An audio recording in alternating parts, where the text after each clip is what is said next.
Sa sandaling pagpasok ko sa private room sa likod ng restaurant, alam ko nang hindi ito ang simpleng family brunch na ipinangako ni nanay. Masyadong maliwanag ang mga ilaw, sobrang linis ng mesa, at may isang makapal na salansan ng mga papeles sa gitna katabi ng isang ballpen na hindi sa akin.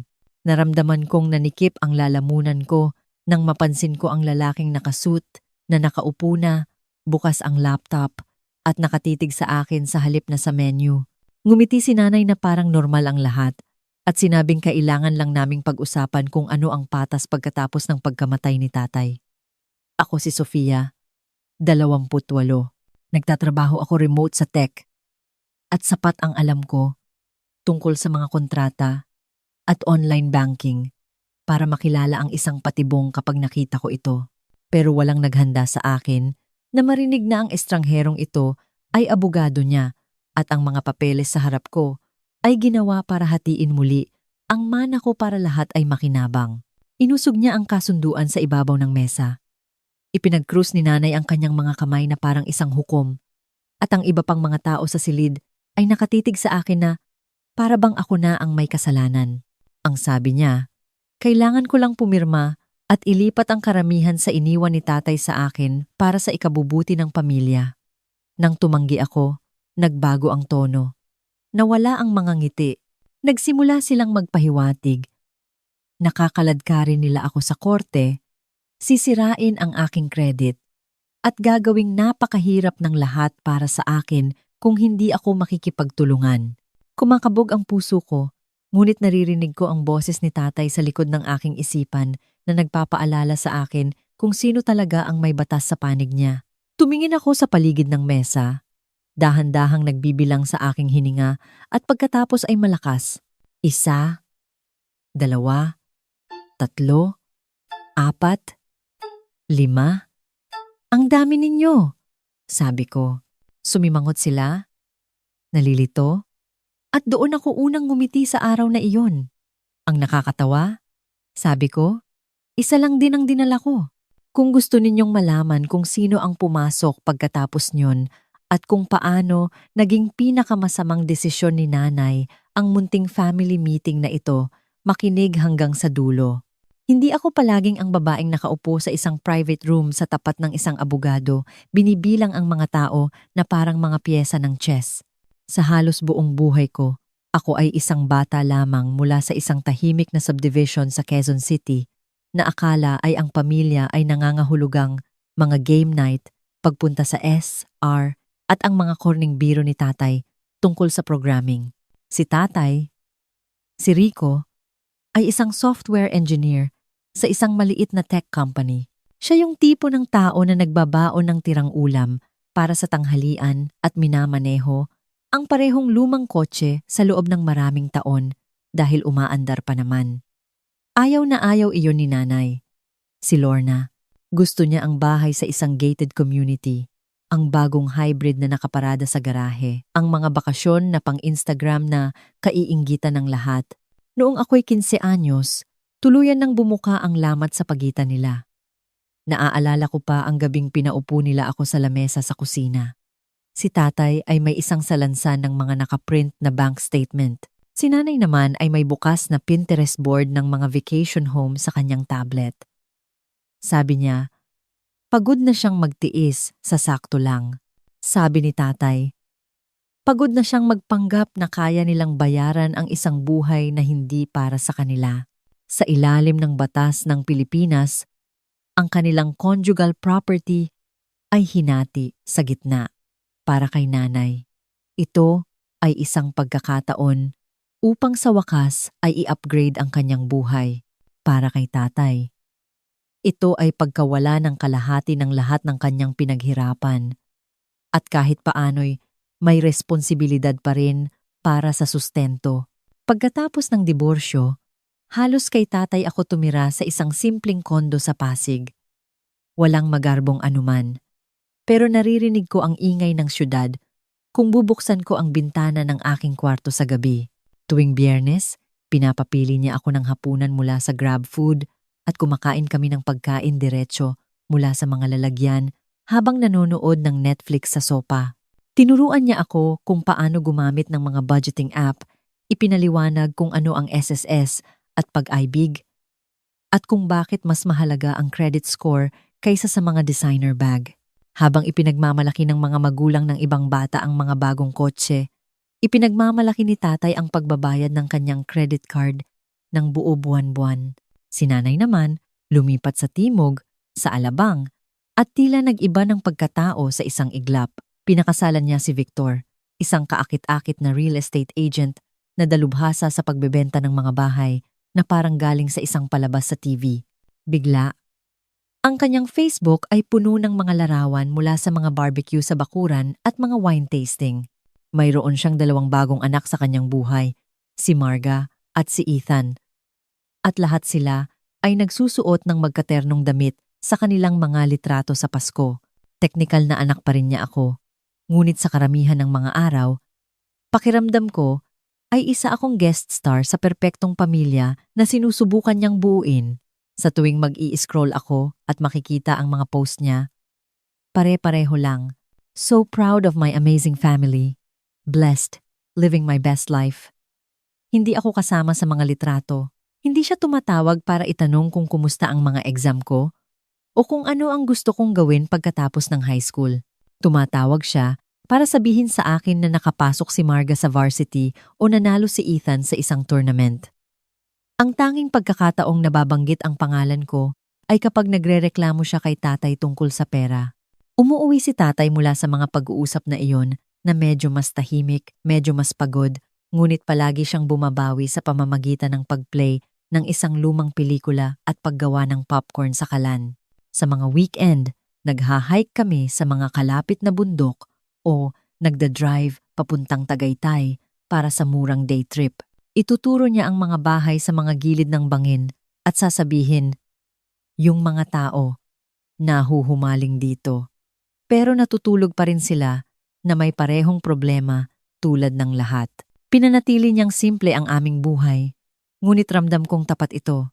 Sa gabi, kapag nag-aalala ako na baka ako ang dahilan kung bakit nasira ang lahat, uupo siya sa gilid ng aking kama at sasabihin, huwag mong hahayaang ipagkait sa'yo ng kahit sino. Kadugo mo man sila. Ang mga salitang iyon ay parang dramatikong linya noon, parang sinabi ng isang tatay sa pelikula. Hindi ko alam na tahimik siyang nakikipagkita sa isang abogado, ina-update ang mga papeles, sinisigurado na kung may mangyari man sa kanya, hindi ako malalagay sa awa ng ideya ng aking ina kung ano ang patas. Akala ko ang pinakamasamang bahagi ng buhay ko ay tapos na noong na-finalize ang diborsyo at nagpatuloy na ang lahat. Wala akong kamalay-malay na isang gabi. Makalipas ang ilang taon, isang late-night drive sa SLEX ang kukuha sa aking ama. At gagawing isang ganap na digmaan ang mga tahimik na aral tungkol sa pera para sa lahat ng iniwan niya sa akin. Kapag lumaki ka na, may isang ama na doblet-sekin ang bawat seatbelt at umiiwas sa traffic para lang maging ligtas. Hindi mo iisipin na isang car accident ang magiging katapusan ng kanyang kwento. Pero iyon mismo ang nangyari. Isang maulang gabi ng Martes, pauwi siya sa SLEX matapos mag-overtime sa opisina para tapusin ang isang release. Isang inaantok na driver ang lumipat ng linya. Nagkaroon ng sunod-sunod na banggaan. At nang tawagan ako ng pulisya, wala na si tatay. Ang mundo ay natahimik sa paraang nangyayari. Kapag biglang hinugot ang saksakan ng iyong buong buhay. Ang burol ay maliit at simple. Tulad ng gusto niya. Ilang katrabaho mula sa kanyang tech company, ilang kapitbahay mula sa condo building. At ako na nakatayo doon, sinusubukang huminga sa gitna ng buhol sa aking dibdib. Dumating si nanay na nakaitim na parang isang biyuda sa pelikula. Si Victor sa kanyang tabi, sina Marga at Ethan na nakatayo sa likuran nila na parang mga props. Umiyak siya ng malakas para marinig ng lahat. Niyayakap ang mga taong halos hindi niya nakausap sa loob ng maraming taon, sinasabi sa sinumang makikinig kung gaano siya nasasaktan. Nakatayo ako sa tabi ng kanyang abo. Iniisip, hindi mo minahal ang taong ito. Minahal mo ang buhay na hindi niya maibigay sa iyo. Pagkatapos ng serbisyo, habang ang mga tao ay dahan-dahang naglalakad patungo sa parking lot. Isang babae na naka-navy blazer at praktikal na takong ang lumapit sa akin. Ipinakilala niya ang kanyang sarili bilang si Attorney Reyes, ang abogado ni tatay. Umupo kami sa isang metal na picnic table sa labas ng simbahan. Ang hangin ay mabigat sa amoy ng mga bulaklak at kape. Ipinaliwanag niya na si tatay ay napakaingat, na ilang beses niyang in-update ang kanyang huling habilin pagkatapos ng diborsyo, na nag-aalala siya sa posibleng pressure mula kay nanay. Iyon ang kanyang magalang na paraan ng pagsasabing alam ni tatay na hahabulin ni nanay ang kanyang pera sa sandaling mawala siya. Ayon sa huling habilin, lahat ng walang dudang kanya-kanyang ari-arian pagkatapos ng diborsyo, kasama ang mga ari-arian na naipon niya mula noon, ay mapupunta sa akin. Ang kondo sa Pasig, ang kanyang mga tech stock, ilang index fund, ang kanyang mga retirement account. Hindi ito pera ng bilyonaryo. Ngunit ito ang maingat at matatag na yaman ng isang taong ginugol ang kanyang buong buhay sa pagiging responsable. Dapat ay nakonsensya ako nang marinig kong lahat ay napunta sa akin. Sa halip, naramdaman ko lang ang lungkot at kakaibang pagmamalaki na para bang nagawa niya akong protektahan kahit mula sa kabilang buhay. Sinabi sa akin ni Attorney Reyes ang tungkol sa proseso ng probate sa Pilipinas. Kung paano patutunayan ng korte ang huling habilin, pangangasiwaan ang paglipat ng mga ari-arian at sisiguraduhing walang sinuman ang makakapaghamon nito ng walang tunay na batayan. Tumingin siya sa aking mga mata at sinabing, "Napakalinaw ng iyong ama, Sofia. Gusto niyang magkaroon ka ng kontrol sa iyong hinaharap nang walang panghihimasok." Ang salitang panghihimasok ay lumutang sa hangin na parang isang ulap ng bagyo. At tamang-tama, nag-buzz ang aking telepono. Isang text mula kay nanay. Isang mahabang talata tungkol sa kung paano kailangan nating mag-usap, kung paano gusto ng iyong ama na isipin mo ang buong pamilya, kung paano dapat nating ayusin ang kanyang estate. Bilang mga matatanda, hindi niya tinanong kung kumusta ako. Tinanong niya kung kailan kami pwedeng mag-usap tungkol sa mga numero. Sa simula, sinubukan kong bigyan siya ng benefit of the doubt. Sumagot ako ng magalang, sinabing maaari kaming mag-usap pagkatapos magsimula ang probate at binanggit na may abogado si tatay. Binaliwala niya ang bahaging iyon at dumiretso sa pagtatanong ng mga tinatayang halaga ng naiwan niya na parang nagpepresyo ng isang property. Nang hindi ako sumagot agad, nagsimula na ang guilt tripping. Ipinaalala niya sa akin ang lahat ng mga panahong inalagaan niya ako noong bata pa ako. Kung gaano kamahal ang pagiging teenager ko. Kung paano kailangan ni Marga at Ethan ng tulong sa kolehiyo. Palaging pareho ang paulit-ulit na parirala. Kailangan mong isipin ang pamilya. Ang ibig niyang sabihin ay ang kanyang bagong pamilya. Ipinasa ko ang mga mensahe kay Attorney Reyes. Sinabi niya sa akin na huwag magbahagi ng mga partikular na balanse o dokumento, huwag pumirma ng anuman, at huwag sumang-ayon sa anumang pribadong kasunduan.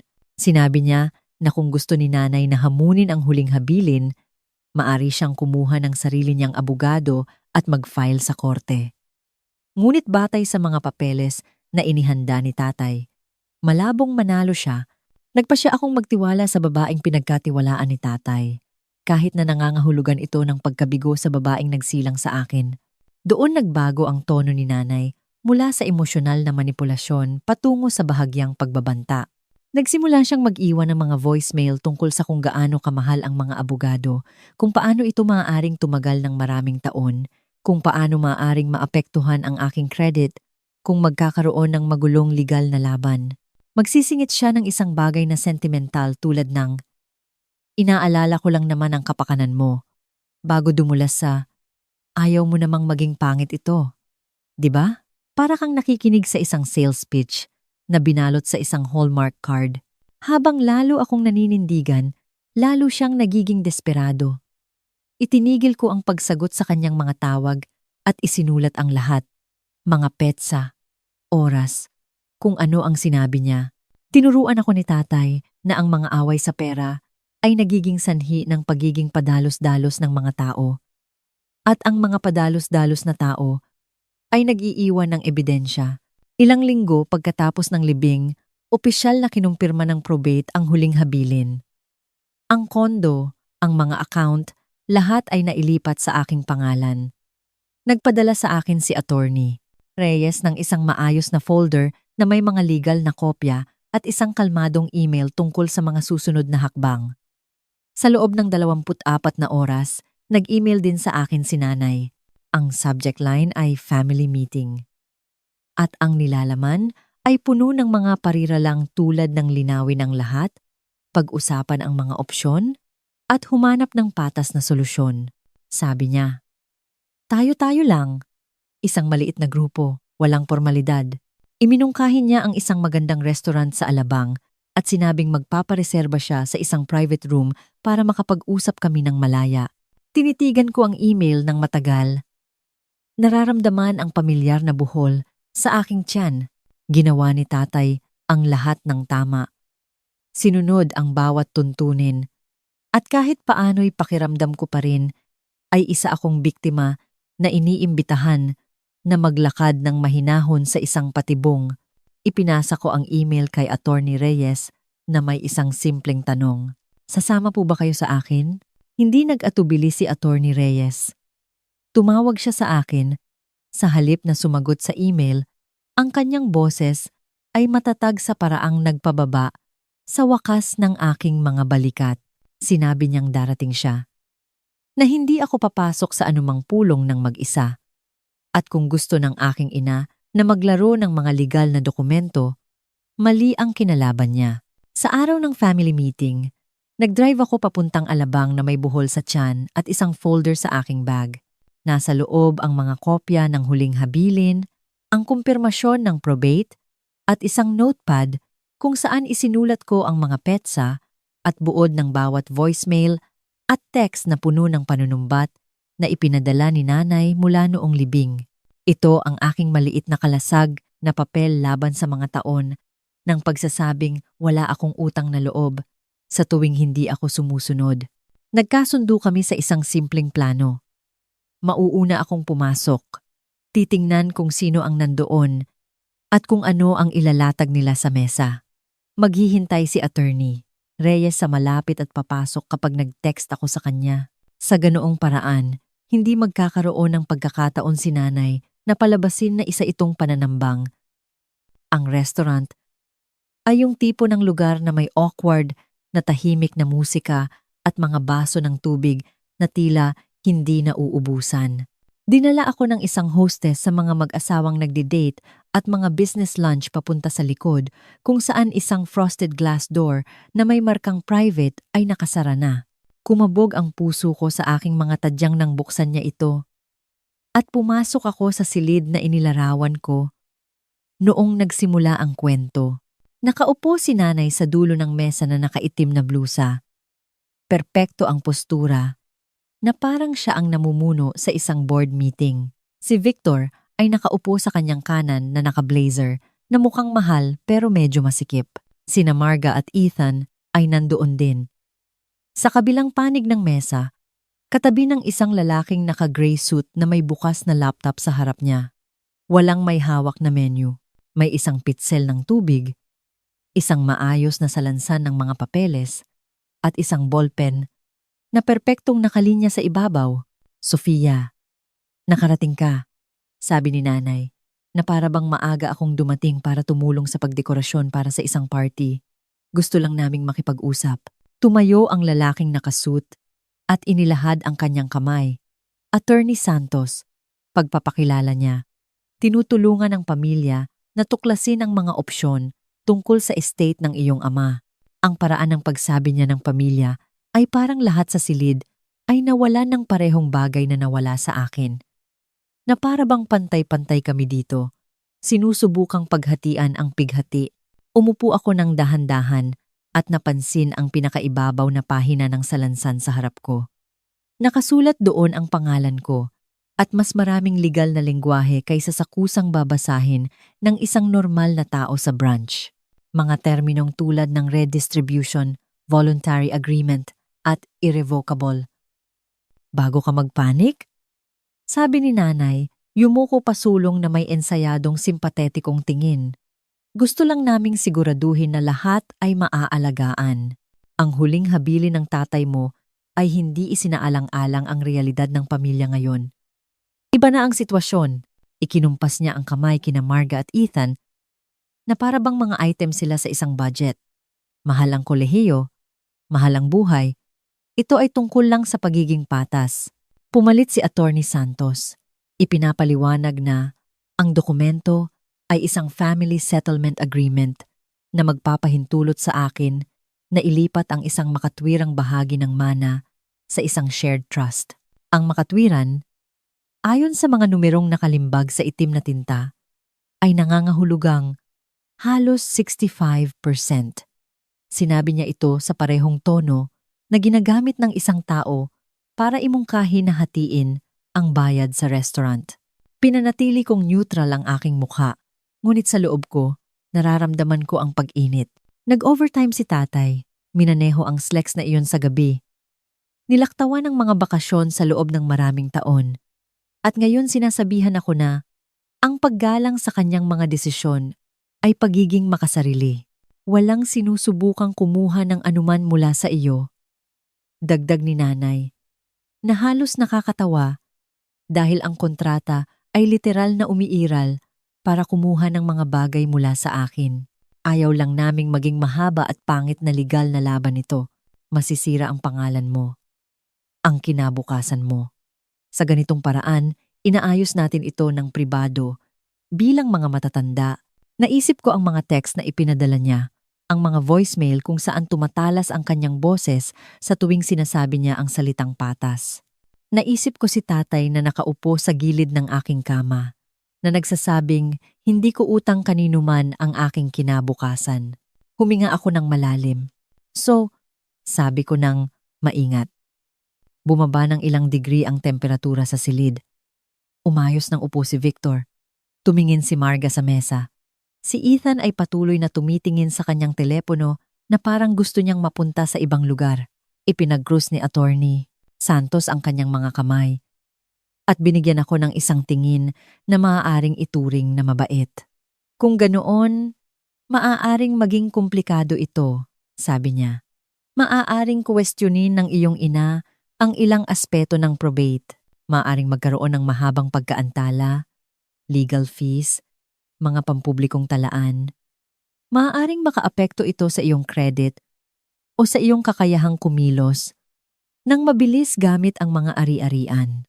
Ang gulo ay nakaka-stress. Sinusubukan naming iwasan iyon. Sumingit muli si nanay. Ang kanyang boses ay humigpit ng sapat para matanggal ang maskara. Binibigyan ka namin ng pagkakataon na ipakita na nagmamalasakit ka sa pamilyang ito. Hindi lang ikaw ang nawalan, Sofia. Si Marga ay nag-apply sa mga kolehiyo. Si Ethan ay may buong kinabukasan pa. Hinihiling namin sa iyo na gawin ang tamang bagay. Tiningnan ko sila isa-isa. Ang abogadong handang maningil kada oras. Si Victor, na napangasawa ang kagutuman ng aking ina para sa katayuan. 2 teenager na lumaki sa isang mundo kung saan ako ay isang footnote. At ang aking ina, na kayang umiyak on command at magsalita tungkol sa pag-ibig habang itinutulak ang isang ballpen patungo sa aking kamay. Nararamdaman ko ang pulso ko sa dulo ng aking mga daliri, ngunit lumabas ang boses ko na kalmado. Ilan nga ulit kayo? Tanong ko ng mahina, halos sa sarili ko lang noong una. Sumimangot si nanay. Anong kinalaman yan sa kahit ano? Iginilid ko ang aking tingin sa paligid ng mesa na parang nagbibilang ng mga kubyertos. 1, sabi ko, tumango kay nanay. 2, kay Victor. 3, 4, para kina Marga at Ethan. Huminto ako kay Attorney Santos. 5, natahimik ang silid maliban sa mahinang ugong ng restaurant sa labas ng pinto. Ang dami ninyo, sabi ko sa wakas. Tinitingnan ang mga mata ni nanay. Isang kislap ng pagkalito ang dumaan sa kanyang mukha. Pagkatapos ay inis. Ngumiti ako. At sa unang pagkakataon mula nang pumasok ako, naramdaman ko ang isang bagay, maliban sa takot. Naramdaman kong handa na ako. Tama ka, sabi ko. Hindi nga, Inabot ko ang aking telepono mula sa aking bag at tinipa ang isang salita na naitype ko na sa isang draft bago ako dumating. Pagkatapos ay inilagay ko ang telepono na nakaharap pababa sa tabi ng hindi nagalaw na ballpen. Ang nakakatawa, dagdag ko, isa lang din ang dinala ko. Isang mahinang katok ang narinig sa pinto. Ilang segundo ang lumipas, matalas, at tiyak. Binuksan ito ng hostess nang sapat lang para makapasok ang isang babae na naka-navy blazer. May pamilyar na folder sa kanyang kamay at isang kalmado't profesional na ngiti sa kanyang mukha. "Hi, Lorna," magalang na sabi ni Attorney Reyes. "Narinig kong gusto ninyong pag-usapan ang mana ni Sofia." Pagkatapos ng pulong na iyon, itinigil ni nanay ang pagpapanggap na nasasaktan at nagsimulang kumilos na parang isang taong natalo sa isang bidding para sa isang napakamahal na bahay. Lumabas siya ng restaurant na matigas at tahimik, si Victor sa kanyang siko. Ang kanilang abogado ay bumubulong ng kung ano tungkol sa pag-aaral muli ng mga opsyon. Naiwan kami ni Attorney Reyes sa loob ng ilang minuto. Sapat lang para tumigil sa panginginig ang aking mga kamay. Sinabi niya sa akin na tama ang ginawa ko, na mayroon akong lahat ng legal na karapatang magsabi ng hindi. At kung may susubukan pang iba si nanay, haharapin namin ito. Gusto kong maniwala na iyon na ang katapusan. Sa loob ng mga 3 araw, tahimik ang aking telepono. Walang mga text na nanunumbat. Walang mahahabang voicemail. Halos hinayaan ko ang aking sarili na isipin na baka natakot na si nanay sa pagpasok ng isang tunay na abogado. Pagkatapos ay nagsimula muli ang mga mensahe, ngunit mas malamig na ngayon. Nagpadala siya ng isang mahabang text tungkol sa kung gaano siya nadismaya, kung gaano ikahihiya siya ni tatay, kung paano binago ka ng pera.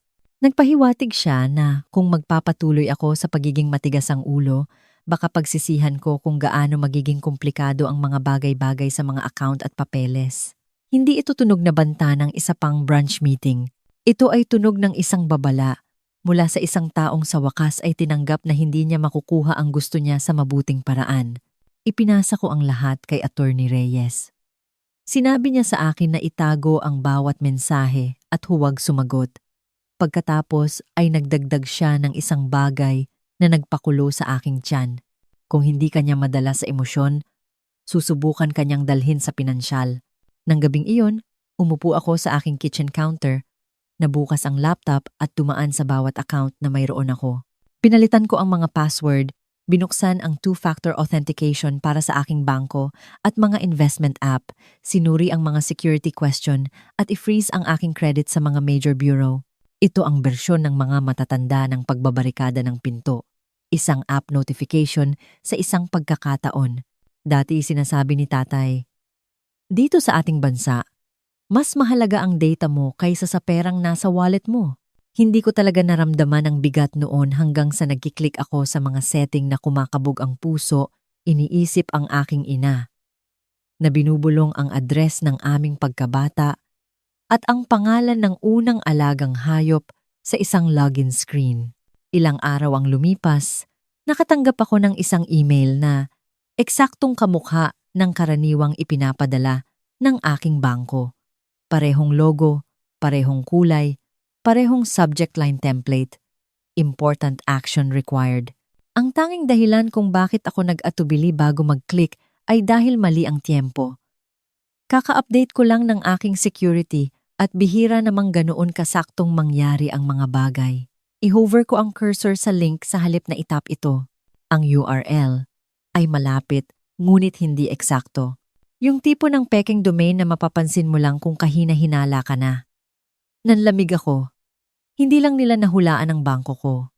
Nagbigay sila ng pansin. Tinawagan ko ng direkta ang bangko gamit ang numero sa likod ng aking card. Kinumpirma nila na hindi sila nagpadala ng anumang security email noong linggong iyon at mayroon daw hindi bababa sa isang nabigong pagtatangkang mag-login mula sa isang hindi pamilyar na device sa isa sa aking mga investment account. Tinulungan ako ng kinatawan na ilak ang lahat ng mas mahigpit. Pagkatapos ay sinabihan akong mag-file ng ulat sa lokal na pulisya at sa fraud department ng bangko.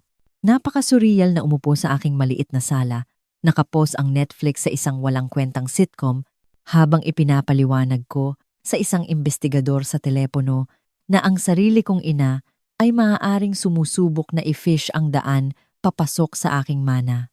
Iminungkahi niya na magsumite din ako ng reklamo sa NBI Cybercrime Division. Ito ay tila matindi. Parang ginagawa ng mga tao kapag nanakawan sila ng kripto ng mga estranghero sa ibang bansa, hindi kapag ang nanay mo ay nakatira lang isang oras ang layo.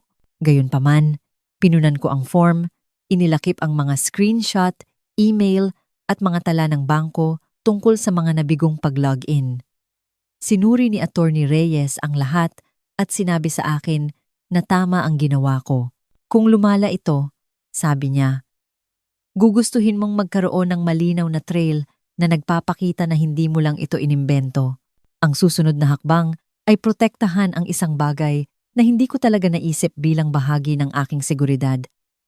Nag-order ako ng isang security camera sa pinto at ilang maliliit na security camera sa aking lunch break isang araw. Dumating sila makalipas ang 2 araw sa masayang mga karton. Ang pag-install sa mga ito ay nagparamdam sa akin nakatawa-tawa at may kapangyarihan nang sabay, naglakad ako sa paligid ng kondo gamit ang aking telepono, tinitingnan ang mga anggulo, sinisigurado na bawat pinto at ang lugar malapit sa mailbox ng gusali ay nakikita. Tila dramatiko, hanggang sa naisip ko ang aking ina na nakadungaw sa aking mailbox o nakaupo sa kanyang kotse sa labas, kumokonekta sa guest wifi ng aming gusali at nagpapanggap na ang internet mismo ay may utang sa kanya ng isang bahagi. Sa loob ng ilang panahon, walang nangyari. Nagpadala sa akin ng mga notification ang mga kamera kapag dumating ang kartero o kapag hinihila ng kapitbahay ko ang kanyang mga basurahan sa tapat ng aking pinto, pero iyon lang. Bumalik ako sa aking normal na routine. Remote work, yoga videos sa YouTube, late night scrolling sa social media. Isang gabi, hindi makatulog, nag-post ako ng isang mahabang anonymous na bersyon ng aking sitwasyon sa isang online forum. Pinalitan ko ang mga pangalan at lokasyon, ngunit sinabi ko ang totoo tungkol sa mana, ang pressure, ang peking family meeting, ang kakaibang email sa bangko.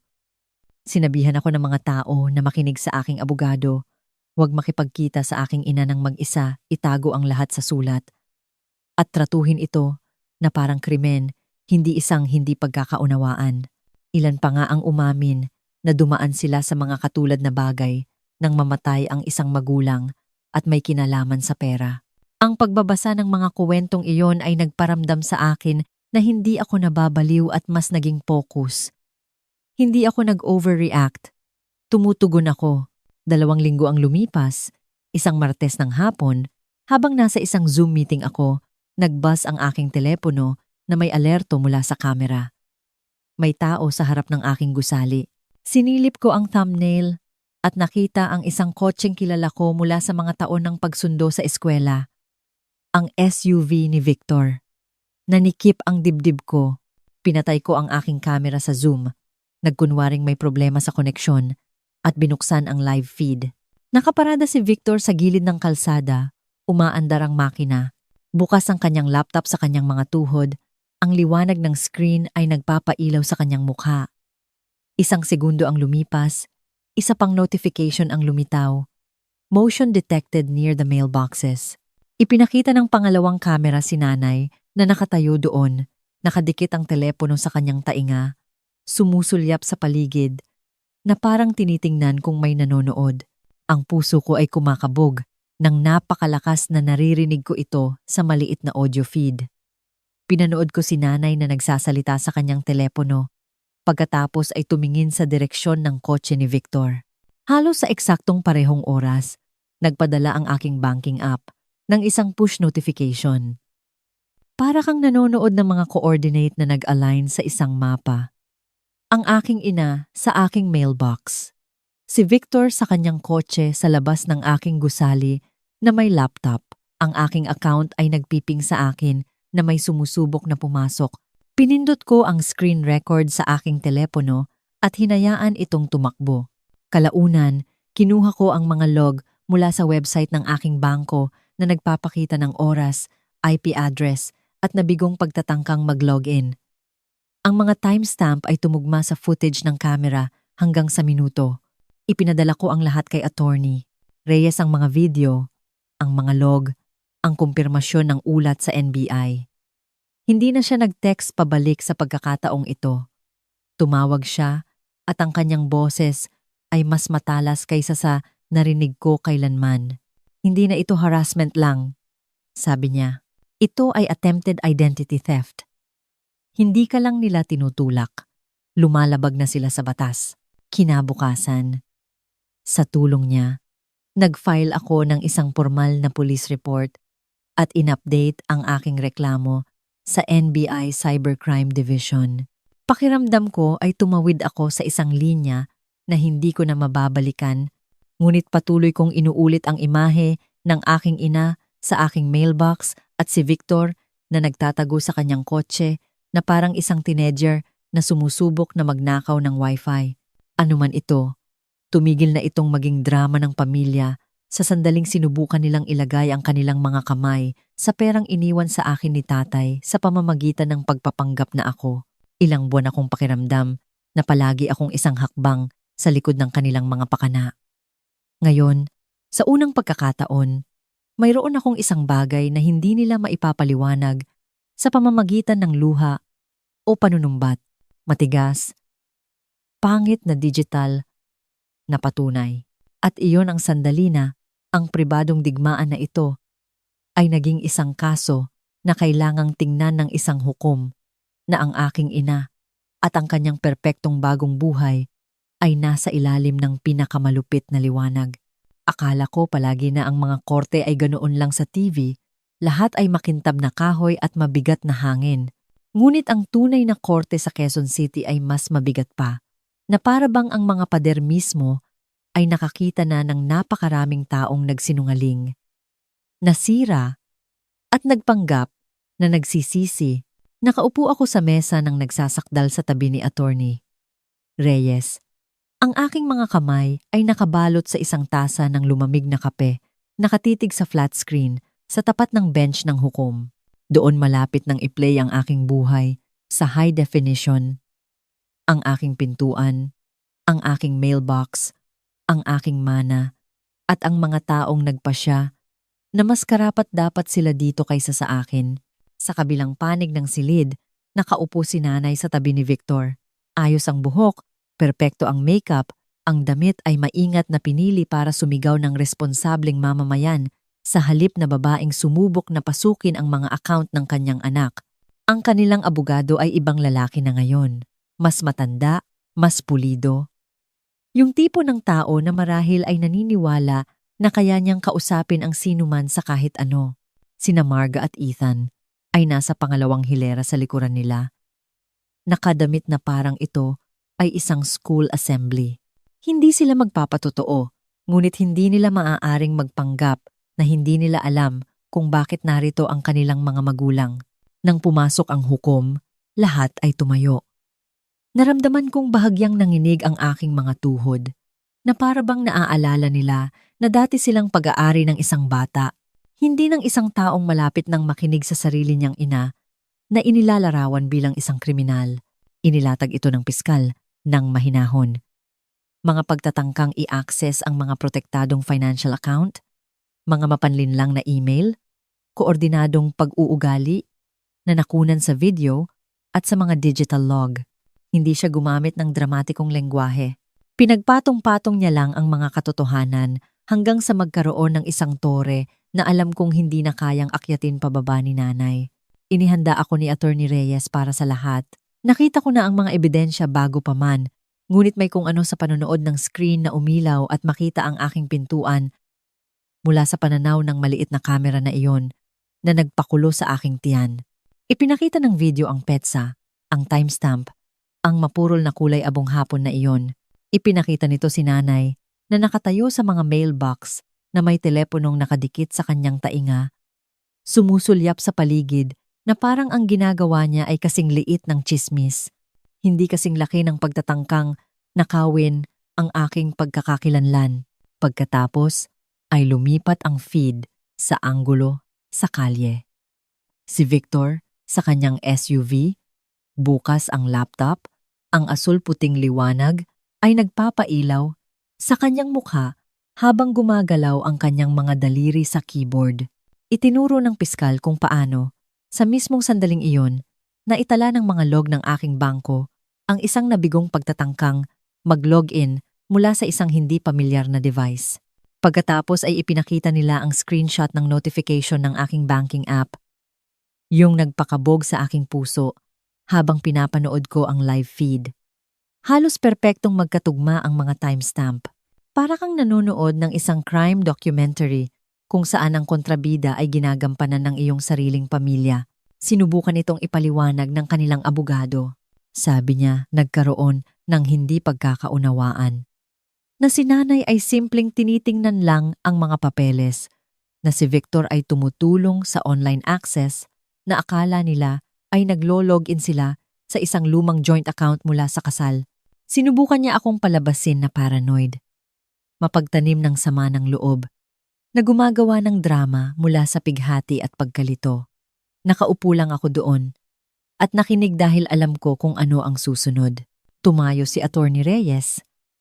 Kalmado at tiyak, ipinaalala niya sa korte na ang huling habilin ay ganap nang na-probate na ang mga account ni tatay ay nasa kanyang pangalan lamang, pagkatapos ay sa akin. Walang joint access, walang gray area. Ipinakita niya ang mga email, ang peking link ng bangko, ang reklamo sa NBI, ang mga mensahe kung saan ipinahiwatig ni nanay na magiging komplikado ang mga account at papeles kung hindi ako makikipagtulungan. I-play niya ang isa sa mga voicemail kung saan dumulas ang boses ni nanay nang sapat para ipakita ang banta sa ilalim ng asukal. Nang ako na ang tumayo sa witness stand, malinaw na ang kwento. Ang trabaho ko ay hindi umarte. Ito ay para lang sabihin ang totoo sa parehong matatag na paraan na sasabihin ni tatay ang isang bug report. Ipinaliwanag ko ang family meeting, ang settlement agreement na sinubukan nilang ipilit sa pribadong silid na iyon, ang pressure, ang mga banta, ang biglaang paglitaw ng mga phishing email matapos akong tumanggi. Ipinaliwanag ko kung paano ko pinalitan ang mga password, i-freeze ang aking credit, kinausap ang aking bangko, at sinabihan na may mga nabigong pag-login.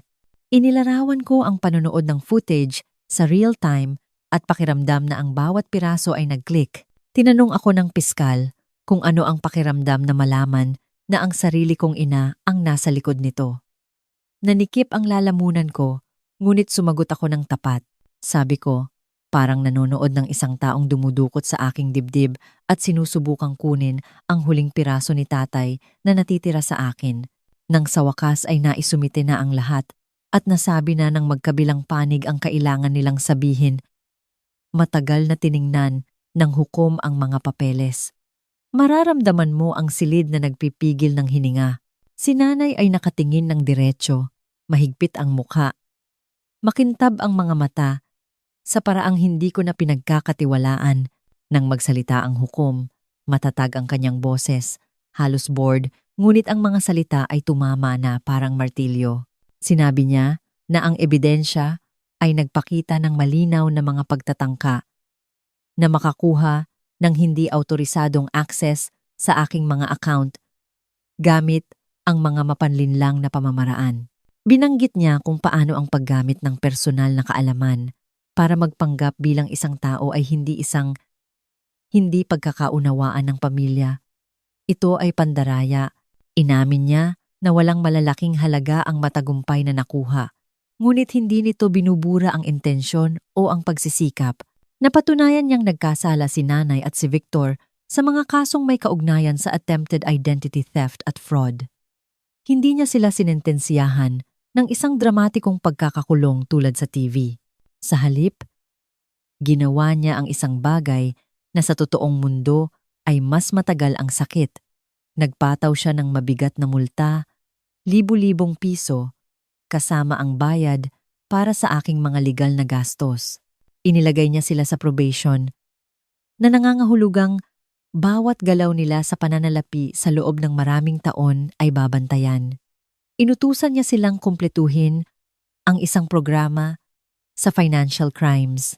At pagkatapos ay ipinagkaloob niya ang restraining order na hiniling ni Attorney Reyes na nagbabawal sa kanila na makipag-ugnayan sa akin ng direkta o hindi direkta sa loob ng 5 taon, bawal lumapit sa aking bahay o lugar ng trabaho o pakialaman ang anumang nakatali sa aking pangalan. Binanggit din niya ang lisensya sa real estate ni Victor at inirefer ang kaso sa licensing board. Nakita ko ang eksaktong sandali na naintindihan ni Victor kung ano ang ibig sabihin noon. Bumagsak ang kanyang mga balikat na parang may kumuha ng isang mahalagang piyesa sa board. Walang lisensya, walang luxury listings, walang madaling komisyon para pondohan ang pamumuhay na inalagaan ni nanay online. Ang talagang nagulat sa akin ay hindi ang legal na bahagi. Ito ay ang katahimikan. Pagkatapos, nang lumabas kami sa pasilyo, walang mga dramatikong sigaw o suntukan. Hindi ako hinabol ni nanay para magmakaawa. Nakatayo lang siya roon na nakatitig sa isang punto sa sahig.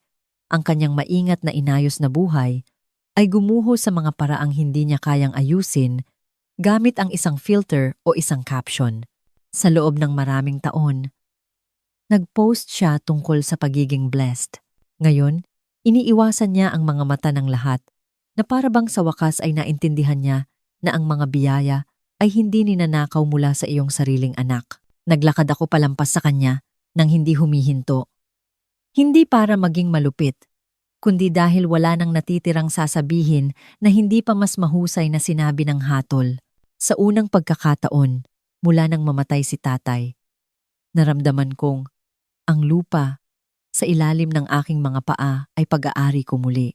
Hindi sa bersyon ng pamilya ni nanay, hindi sa kanyang kagutuman para sa pagiging patas, kundi sa babaeng pinalaki ni tatay para maintindihan na ang tunay na halaga ay isang bagay na pinoprotektahan mo kahit na ang taong sumusubok na kunin ito ay kapareho mo ng apelyido. Sa mga linggo pagkatapos ng hatol, hindi naman biglang naging perpekto ang buhay ko. Ngunit sa unang pagkakataon sa mahabang panahon, ang katahimikan sa aking kondo ay parang kapayapaan sa halip na kalungkutan. Gumigising ako ng hindi natatarantang tinitingnan ang aking telepono na kalahating inaasahan ang isang bagong banta o voicemail na puno ng panunumbat. Ang tanging mga notification na nakikita ko ay ang karaniwang mga ping mula sa trabaho, mga email mula sa aking manager, mga paalala mula sa aking budgeting app. Ang aking security camera ay walang ipinapakitang mas dramatiko kaysa sa mga package ng Shopee at ang kapitbahay ko na naglalakad ng kanyang aso. Kakaiba kung gaano kanormal ang hitsura ng kaligtasan kapag sa wakas ay naibalik mo na ito. Dahil tapos na ang legal na gulo, tinulungan ako ni Attorney Reyes na umupo at suriin ang lahat ng iniwan ni tatay hindi bilang mga target sa isang mapa, kundi bilang mga kasangkapan para sa isang tunay na kinabukasan. Inilipat namin ang ilan sa kanyang maingat na piniling mga stock sa mas malawak na index funds. Nag-set up ng isang emergency fund at gumawa ng plano para sa aking retirement na magiging dahilan ng pagmamalaki niya. Sa halip na makonsensya sa tuwing bubuksan ko ang aking banking app, nagsimula akong makaramdam na kaya ko na hindi ko lang pinanghahawakan ang ibinigay niya, kundi pinalalago ko pa ito. Nanatili ako sa aking trabaho sa tech. Nagtatrabaho remote mula sa parehong kondo na dati naming pinagsaluhan. Ilang umaga, uupo ako sa maliit na dining table kasama ang aking laptop at kape at titingin sa bakanting upuan kung saan dati siyang umuupo kasama ang kanyang sariling tasa at isang salansan ng nakaprint na code. Masakit, pero sa isang malinis na paraan, tulad ng isang peklat na sa wakas ay gumaling na. Nakatulong ang therapy sa iba pa. Nakahanap ako ng isang counselor na dalubhasa sa pighati at trauma sa pamilya. Isang taong hindi kumukurap. Nang sabihin ko ng malakas, sinubukan ng nanay kong nakawin ang mana ko. Pinag-usapan namin ang tungkol sa mga hangganan, kung paano dapat kang protektahan ng pamilya, hindi sunugin para sa mga piyesa, kung paano ko maaaring dalhin ang alaala ni tatay nang hindi dinadala ang bawat masamang desisyon na ginawa ni nanay. Dahan-dahan, lumuwag ang buhol sa aking dibdib. Napagtanto ko na ginugol ko ang maraming taon sa pagsisikap na magkaroon ng lugar sa isang bersyon ng pamilya na hindi naman talaga ako isinama. Ang pagkawala ng pantasyang iyon ay hindi gaanong masakit kaysa sa inaasahan ko. Para kang nagising mula sa isang panaginip kung saan palagi kang ang sobrang upuan sa mesa. Nagsimula akong magpakita sa ibang mga lugar. Isang lokal na yoga studio kung saan walang nakakaalam tungkol sa aking apelyido, kundi na palagi akong kumukuha ng banig sa tabi ng bintana. Isang community meetup para sa mga kababaihan sa tech na nagpapalitan ng mga kwento tungkol sa masamang code at mas masamang mga boss. Ngunit tungkol din sa pagsuporta sa mga karera at layunin ng bawat isa. Sa isang bahagi ng perang ibinayad sa akin at sa isang bahagi ng aking mana, nagbigay ako ng donasyon sa isang organisasyon na sumusuporta sa mga biktima ng identity theft. Tama, sa pakiramdam na ang ilan sa perang sinubukang nakawin ni nanay ay napunta sa pagtulong sa mga taong nawasak ang buhay dahil sa parehong uri ng krimen. Hindi ko ito ipinangalandakan sa social media. Itinago ko lang ang confirmation email sa isang folder na may label na magugustuhan ito ni tatay. Tungkol naman kay nanay. Ang mga kahihinatnan na ipinataw ng hukom ay ginawa mismo ang dapat nilang gawin. Ang mga multa at legal na bayarin ay nagpilit sa kanya na ibenta ang malaking bahay na dati niyang ipinagmamalaki online. Ang mga isyu sa lisensya ni Victor ay nangangahulugang mas kaunting mga deal, mas kaunting kita, mas kaunting mga post tungkol sa pagsasara ng isa pang pangarap na tahanan. Ang kanilang Instagram feed ay bumagal, pagkatapos ay nagbago mula sa champagne at mga paglubog ng araw patungo sa mga malabong quote tungkol sa pagsisimula muli at pag-alam kung sino talaga ang nasa likod mo. Walang isa man sa mga post na iyon ang may pangalan ko. Ang restraining order ay nagpanatili sa kanila sa labas ng aking inbox at malayo sa aking pintuan. Hindi nakipag-ugnayan sina Marga at Ethan at hindi ko sila hinanap marahil isang araw. Kapag mas matanda na sila at pag-aralan ang mga piraso sa kanilang sarili, makikita nila kung ano talaga ang nangyari. Marahil ay kamumuhian nila ako dahil dito, o marahil ay tahimik nilang maiintindihan. Ano man ang mangyari, ang pagpili na iyon ay sa kanila, hindi sa akin. Minsan sinasabi ng mga tao, pero nanay mo pa rin siya, na parang ang biolohiya ay isang uri ng moral na kalasag. Ang natutunan ko ay hindi nagbibigay kanino man ng karapatan sa iyong kinabukasan ang pagkakaroon ng parehong dugo. Ang pag-ibig ay napatutunayan sa kung paano ka pinoprotektahan ng mga tao kapag ito ay hindi maginhawa. Hindi sa kung gaano kalakas nilang sabihin ang pamilya kapag may pera sa mesa. Ang tunay na mana ni tatay ay hindi ang kondo o ang mga account. Ito ay ang spreadsheet na tinuro niya sa akin kung paano basahin, ang credit score na sinabi niyang bantayan ko, ang ideya na ang integridad ay mahalaga kahit na walang nanonood. Ito ang lakas ng loob na pumasok sa isang silid na puno ng mga taong gustong kunin ang lahat at sabihing, hindi, kung hindi ka pa nakaranas ng away pampamilya dahil sa pera, sana ay hindi mo ito maranasan. Ngunit kung nakaupo ka dyan ngayon na may buhol sa iyong tiyan, pinapanood ang isang taong mahal mo na sinusubukang gawing leverage ang iyong katapatan. Gusto kong marinig mo ito ng malinaw. Hindi ka makasarili sa pagprotekta sa kung ano ang sa iyo. Hindi ka malupit sa pagtatakda ng mga hangganan. Hindi ka masamang anak sa pagtangging maloko ng isang taong nagkataong kapareho mo ng apelyido sa isang mundo kung saan napakarami sa ating buhay ay nakatali sa mga password, account, at mga papeles. Ang pinakamahalagang bagay na pag-aari mo ay ang iyong kakayahang sabihing, dito ito, hihinto. Nilinlang ako ni nanay sa isang family meeting at umalis siyang iniisip na kaya niya akong takutin para isuko ang aking mana. Ang hindi niya inaasahan ay binigyan na ako ni tatay ng isang bagay na mas mahalaga kaysa sa bawat pisong hinabol niya. Ang kaalaman na ang tunay na pamilya ay pinoprotektahan ang iyong kinabukasan. Hindi nila ito susubukang nakawin.